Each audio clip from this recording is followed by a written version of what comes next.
Pediatric Behavioral Mental Health, Outpatient Behavior Management Counseling by Daniel O'Meara, Beverly Ayenor, Brenda Chase, and Caitlin Blackburn. Outpatient Behavior Management Counseling. If you're viewing this video, you may have just had an encounter where a patient's caretakers have asked you what to do to help calm their child when they have out-of-control behaviors at home or in the community, such as tantrums, aggression, or defiant behaviors. By the end of this video, you should be able to describe common challenging behaviors that may be encountered at various stages of childhood and adolescence, create a safe space for children, adolescents, and their caretakers to share their thoughts and concerns regarding challenging behaviors that occur at home or in the community, describe a framework for why behavioral dysregulation occurs and a model for how it can be approached, and lastly, incorporate de-escalation and behavior modification strategies into routine well-child visits for teaching parents these skills. What are common challenging behaviors that may be encountered during childhood? Let's describe them by stage of development. In childhood, some of these behaviors may include tantrums, impulsive behaviors, lying, aggression, and defiance. In adolescence, some of these behaviors may include delinquency, bullying, disruptive behavior at school, aggressive or violent behaviors, substance use, and school absenteeism. Some of these behaviors may be manifestations of underlying issues and warrant further investigation, such as disruptive school behavior as a sign of ADHD and school absenteeism as a sign of difficulties in the home. Challenging behaviors that are encountered in childhood or adolescence sometimes have the risk of resulting in significant personal, social, academic, or legal consequences. They can also be a source of a lot of distress for family and friends. When discussing these behaviors with caretakers, remember that this may be a distressful topic as they reflect on their individual experiences. They may feel helpless that their child may be carrying out such behaviors. It is important that you as a provider create a safe space for caretakers to share their thoughts and concerns. We are going to now discuss one model for creating a safe space for patient families to share about a child's behavior. First, start with permission. Ask the caretaker if they would be all right with sharing more information about the concerning behavior, and also sharing with you about how they're feeling in regards to the behavior. Allow for moments of silence. Secondly, focus your attention on what the caretaker is expressing to you. Pause note-taking and look at them as they speak. Encourage them and remind them their child's behavior is not a reflection of their parenting. Remind them that you, as their child's provider, will partner with them in finding resolutions. Lastly, thank them for taking the time to bring their concerns to your attention. These steps are important in ensuring that caretakers view you as allies along the journey to helping their child grow into their full potential. During these discussions, it is important to uphold a non-judgmental attitude as caretakers oftentimes feel stigmatized by some of these behaviors, especially when they occur in public settings. When treating adolescents, it is important to invite the adolescent to share their perspectives. Adolescents may choose to respond to their caretaker's concerns automatically, and sometimes they may only share their perspectives upon prompting. Occasionally, only upon building rapport and creating a safe space during a confidential social history with the parent outside of the exam room will the young person feel comfortable enough sharing their perspectives, so it is important to speak to adolescents privately at each visit. Conversations with young people and their caretakers may uncover challenging situations at home or school, mood disorder symptoms, or traumas that the young person has endured, which may be serving as antecedents to the concerning behaviors. When eliciting behavior frequency and intensity, continuing a non-judgmental approach allows for collaboration in pinpointing certain areas to focus on for next steps. One such approach includes asking about the antecedent, or what was happening around the person before the behavior occurred, followed by the behavior itself, and then the consequences of that behavior, including social rewards, avoidance of unpleasant situations, or feeling a sense of relief. Knowing the antecedents and consequences of a behavior can help you as the provider come up with a plan to help guide the family and patient towards understanding why a behavior is happening and ultimately how to move towards behavior change. Let's now focus on one particularly challenging behavior, tantrums. Understanding the science behind tantrums can inform how we discuss behavior management with families.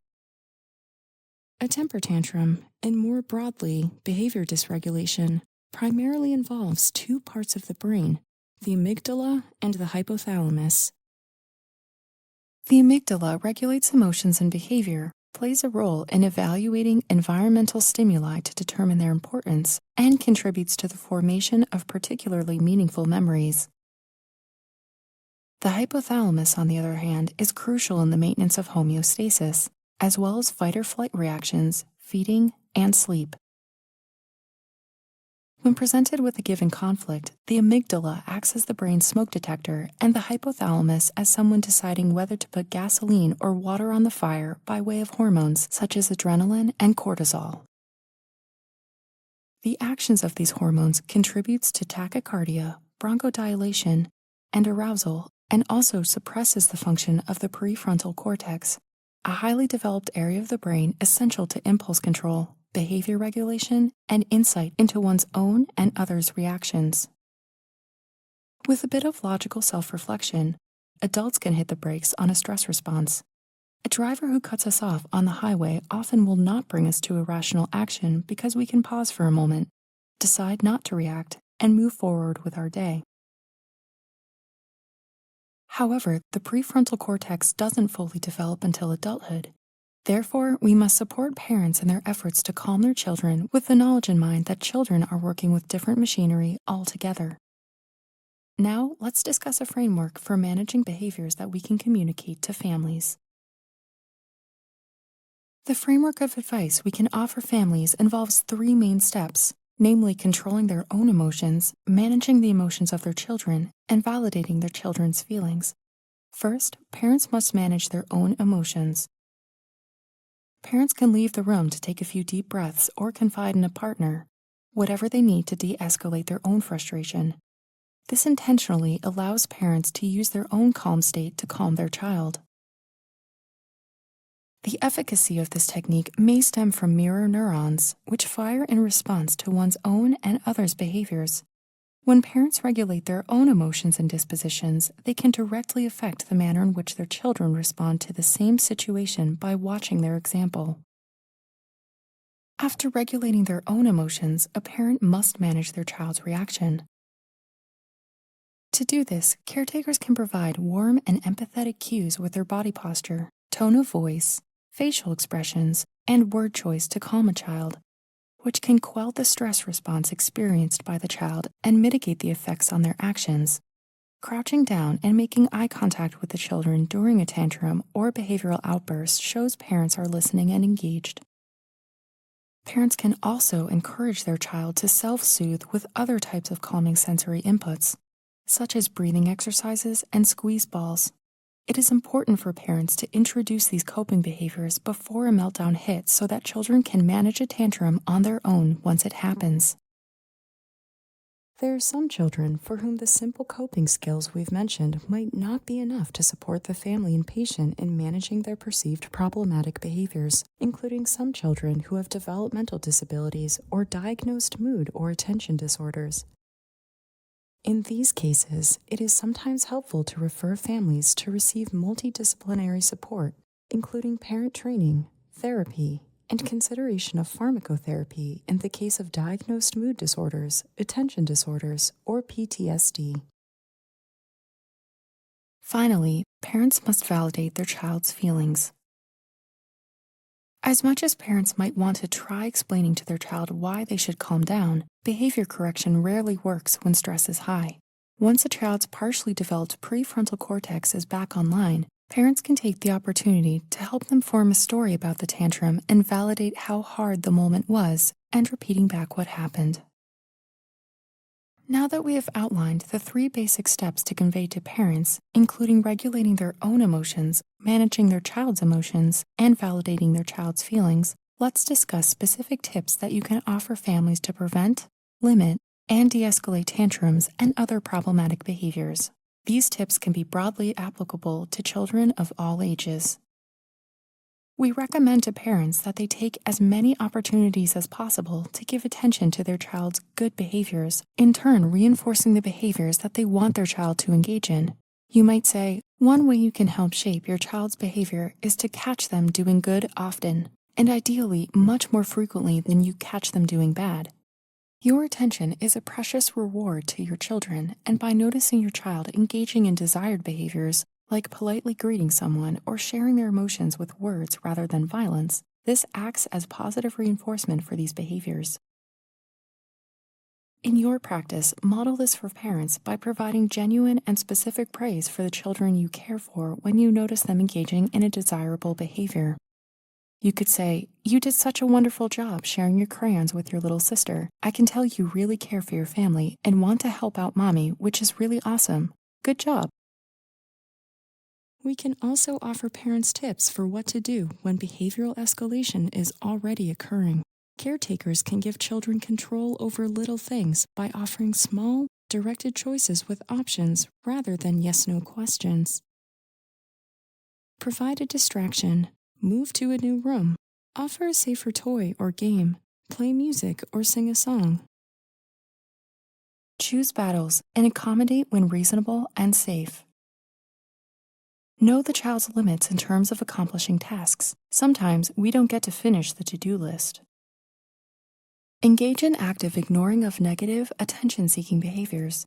Ignoring requires consistency from all caregivers and depends upon all caregivers recognizing ahead of time behaviors may worsen in the short term in order to be successful. The key to ignoring is making sure to give children positive attention as soon as the bad behavior stops, like saying, "You're quiet now, it looks like you're ready to play." Do not ignore behaviors like hitting, kicking, biting, or throwing. Have a zero-tolerance policy for these behaviors. Set children up for success. If tantrums or outbursts peak when the child is hungry, have a healthy snack available when leaving the house. If tantrums peak when the child is fatigued, prioritize sleep and nap time even if it causes activities to be missed. Take a break when needed. Take turns with another caregiver or friend when frustration escalates. Children often feel that they are the only ones who have to use your manners, share, and take turns. Therefore, when adults share, point it out to a child. For example, Daddy is sharing his drink with Mommy. Good job sharing, Daddy. As stated in the 3 general steps, model ways to calm down. Teach children how to calm down when they are upset or frustrated and express actual feelings.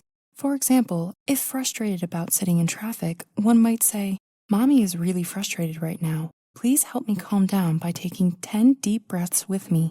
This practice teaches children to say what they feel instead of making critical or hurtful statements or engaging in physically dangerous behavior.